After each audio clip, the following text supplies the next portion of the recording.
आप सबको मालूम होगा समुद्र के पास कितना पानी है। पानी की कमी है समुद्र के पास, पर समुद्र के पास में पानी की कमी नहीं है, फिर भी समुद्र पानी पीने को तरसता है। पानी की कमी समुद्र के पास नहीं है, पर पीने को तरस रहा है। धन की कमी व्यक्ति के पास नहीं है, गाड़ियों की कमी नहीं है, संपदा की कमी नहीं है, सब सुख सबके पास है, पर व्यक्ति शांति को तरस रहा, भीतर के सुख को तरस रहा। आत्मशांति किसके पास है? कोई कह दे एक डॉक्टर भी पढ़ाई करने के बाद हम कहते हैं कि हर व्यक्ति को थोड़ा समय अपने खुद के लिए निकालना चाहिए। सवेरे 9 बजे अपनी कुर्सी पर इंजीनियर भी बैठता है, डॉक्टर भी बैठता है और एक अधिकारी भी बैठता है। शाम को 5 बजे तक अपनी कुर्सी नहीं छोड़ता, फिर घर गया, फिर काम में लग गया, फिर करा और मालूम पड़ा कि तुमने अपना समय दिया तो सही, पर अपने शरीर पर ध्यान नहीं दिया।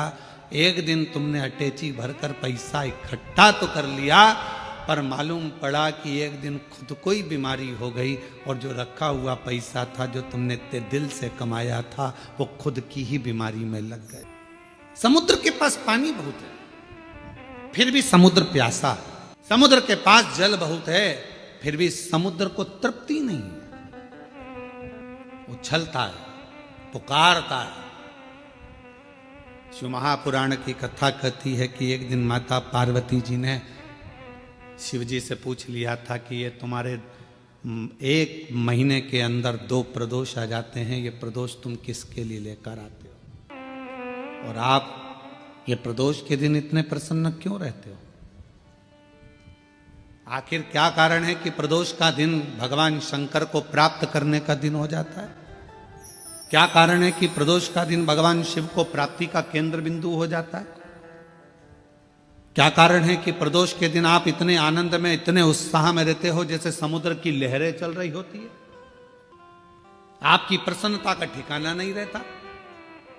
एक धर्म पत्नी अपने पति को इतनी उमंगता में, इतनी प्रसन्नता में देखती है तो प्रश्न तो करेगी ना, इतने खुश क्यों हो रहे हो, क्या कारण क्या है? तो पति भी कहेगा आज मेरा बेस्ट फ्रेंड आ रहा है, बहुत अच्छा, हाँ। फिर पति कहेगा आज हम एक हमारे दोस्त से मिले थे, आज हम वहां गए थे, इतनी उमंगता, इतना प्रसन्नता, इतनी भीतर की आनंद था। तो भगवान शिव जी से भी पार्वती जी ने पूछा कि तुम्हारे भीतर इतना प्रदोष के दिन इतनी उमंगता रहती है, प्रदोष के दिन इतना उत्साह रहता है, प्रदोष के दिन तुम्हारे अंदर इतना आनंद रहता है, आखिर क्यों? भगवान शंकर कहते हैं वो समुद्र जिसके अंदर जल ही जल भरा पड़ा हुआ है, सारा जल उसके पास है, फिर भी समुद्र मुझे पुकारता है, उछलता है और मुझे पुकारता है, तो समुद्र को देने के बहाने मैं पूरे संसार के लोगों को प्रदोष के दिन प्रदान कर दे। समुद्र को देने के बाद समुद्र को तो मुझे देना है,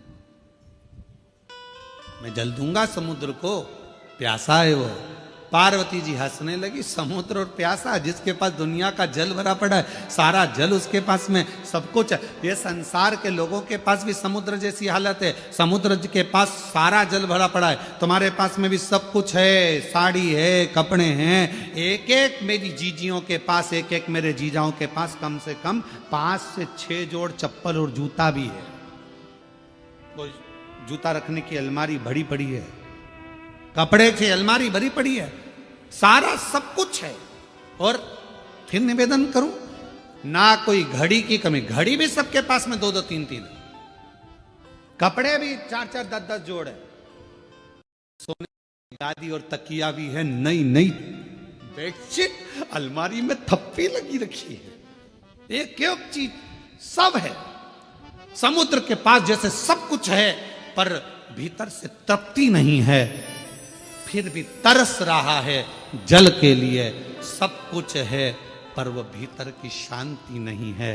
तो भगवान शंकर कहते हैं कि जो प्रदोष के दिन मेरे शिवालय तक आता है, मुझे पुकार लेता है, मैं उसको भीतर की शांति दे देता हूँ, आनंद दे देता हूँ, उमंग दे देता हूँ, उत्साह